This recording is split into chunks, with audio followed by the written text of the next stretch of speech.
Good morning students, class 7th पाठ चिड़िया। अब हम इस पाठ की संदर्भ सहित व्याख्या करेंगे। बच्चों, इसका संदर्भ है प्रस्तुतकर्ता हमारी पाठ्य पुस्तक तरंग हिंदी पाठमाला से ली गई है।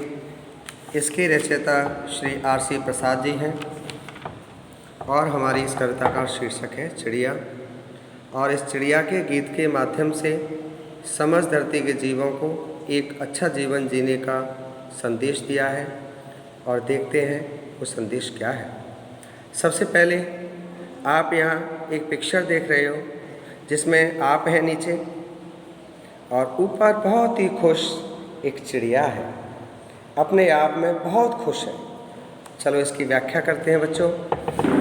पीपल की ऊंची डाली पर बैठी चिड़िया गाती है, तुम्हें ज्ञात अपनी बोली में क्या संदेश सुनाती है।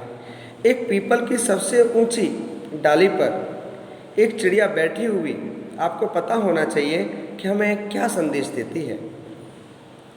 चिड़िया बैठी प्रेम प्रीत की रीत हमें सिखलाती है। चिड़िया पेड़ पर बैठी हुई हमें जीवन जीने का प्रेम से तरीका सिखलाती है, तरीका बताती है कि हमें जीवन कैसे जीना चाहिए। वह जग के बंदी मानव को मुक्त मंत्र सिखलाती है, यानी संसार के समस्त इंसानों को लोभ, क्रोध, मोह, ईर्ष्या, बुराई, इन सब से एक मुक्ति मंत्र देती है। तो देखो क्या देती है चिड़िया बच्चों। वन में जितने पंछी हैं, खंजन, कपोत, चातक, कोकिल, काक, हंस, शुक आदि वास करते सब आपस में हिल मिल। बच्चों, चिड़िया कहती है कि देखो हम वन में कितने सारे पंछी हैं। खंजन, खंजन का मतलब होता है बच्चों भूरे रंग की छोटी चिड़िया। कपोत कबूतर, चातक मोर, कोकिल कोयल, काक कौआ, हंस, शुक तोता, सारे सब पक्षी आपस में मिलजुल कर रहते हैं। किसी पक्षी को किसी से कोई परेशानी नहीं होती। चिड़िया कह रही है हमको देखो, सब मिलकर रहते हैं, वे सब मिलजुल कर खाते हैं। आसमान ही उनका घर है जहाँ चाहते जाते हैं। सब मिलजुल कर आपस में रहते हैं, मिलजुल कर ही खाते हैं। आसमान में देखा होगा चिड़िया लाइन से, जितने पक्षी होते हैं जब झुंड होता है उनका तो लाइन से चलते हैं, लेकिन इंसान हमारा कभी लाइन लगा के नहीं चलता है। जहाँ भी वो पंछी चाहते हैं वहाँ बिल्कुल बिना भय के, निडर होकर के एक जगह से पूरे आसमान का सफ़र करते हैं। रहते जहाँ वहीं वे अपनी दुनिया एक बनाते हैं। दिन भर करते काम, रात में पेड़ों पर सो जाते हैं। आपने देखा होगा सारे दिन पक्षी, जितने भी हमारे पंछी होते हैं, एक डाली से दूसरी डाली पर, एक पेड़ से दूसरे पेड़ पर, एक गांव से दूसरे गांव में, जहां उनका मन आता है वहीं वे दाना चुगने के लिए जाते हैं। दिन भर करते काम, रात में पेड़ों पर सो जाते हैं। दाना चुगा और वहीं अपना सो गए। उन्हें ये भी नहीं है कि हमें कल के लिए रखना है या नहीं रखना है या कोई भय है। उनके अंदर ऐसी कोई बात देखने के लिए नहीं मिलेगी। जहाँ चाहेंगे पक्षी वहीं अपना रात बसेरा करेंगे।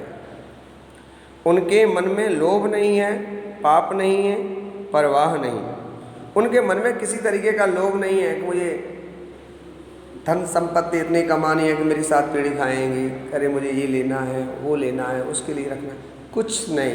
बिल्कुल खुश, कोई चिंता नहीं। काम करते हैं, दिन भर करते काम, रात में जहाँ वे सो जाते हैं। पहले काम करते हैं, उसके बाद सोते हैं।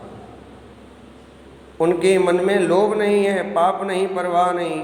जग का सारा माल हड़प कर जीने की चाह नहीं।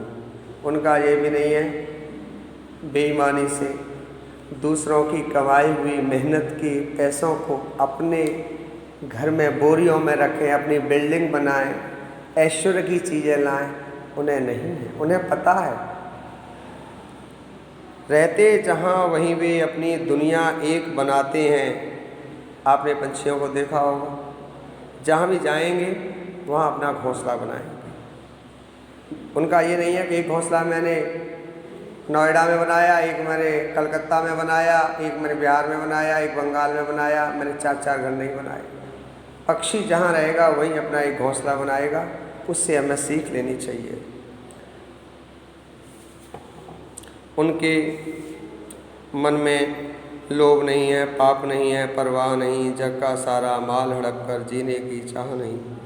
जो मिलता है अपने श्रम से उतना भर वे लेते हैं। जितने की उनको ज़रूरत होती है उतना वो श्रम करते हैं और उसी से वो संतुष्ट होते हैं। बच जाता तो औरों के हित उसे छोड़वे देते हैं। आपने देखा होगा अनाज के बहुत सारे दाने पड़े होते हैं, बहुत सारे कबूतरों का, अन्य पक्षियों का भी झुंड खाने आता है। जब उनका पेट भर जाता है तो फुर्र करके वो आसमान में उड़ जाते हैं। उनका ये नहीं है कि और भी खाना है या चलो और इसमें बांध करके घर के लिए ले चलो, नहीं। सीमाहीन गगन में उड़ते निर्भय विचरण करते हैं, नहीं कमाई से औरों की अपना घर वे भरते हैं। सीमाहीन गगन में उड़ते, आसमान में कोई छोर ओर नहीं है, कोई उसकी सीमा नहीं है, जहाँ चाहते हैं वहाँ उड़ते हैं। निर्भय होकर विचरण करते हैं, जहाँ जाना चाहते हैं वहाँ जाते हैं। उन्हें डर नहीं है, अरे मैं वहाँ जाऊँगा तो मुझसे वो ऐसा कहेगा, अरे हम वहाँ नहीं जा सकते, ऐसा उनके मन में कोई विचार नहीं है। वे कहते हैं मानव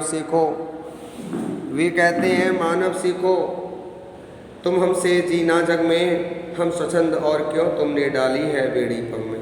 वे हमसे कहते हैं इंसान हमसे सीखो, संसार में कैसे जिया जाता है स्वच्छंद में, आज़ाद होकर के, और क्यों तुमने डाली है बेड़ी पग में। आपने लोभ, क्रोध, मोह, धन, ईर्ष्या, आप इनसे जकड़े हुए हो, इनको तोड़ो।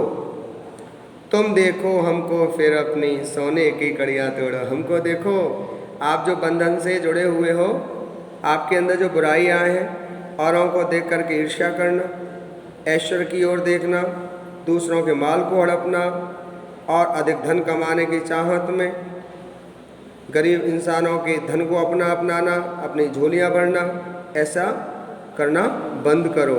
हमको देखो ओ मानव, तुम मानवता से द्रोह भावना को छोड़ो।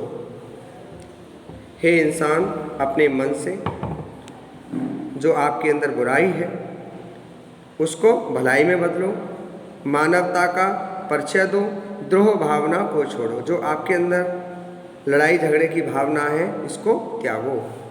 पीपल की डाली पर बैठी चिड़िया यही सुनाने आती है, बैठ घड़ी भर हमें चकित कर गाकर फिर उड़ जाती है। उसी पीपल की डाली पर बैठी हुई चिड़िया हमको बच्चों यही सुनाने आती है, थोड़ी देर के लिए बैठती है और हमें चकित कर देती है, और इस संदेश को दे करके हम सभी को फुर्र उड़ जाती है। तो प्यारे बच्चों देखो कुछ इसके शब्द अर्थ हैं। ज्ञात का मतलब होता है मालूम होना, जानकारी होना।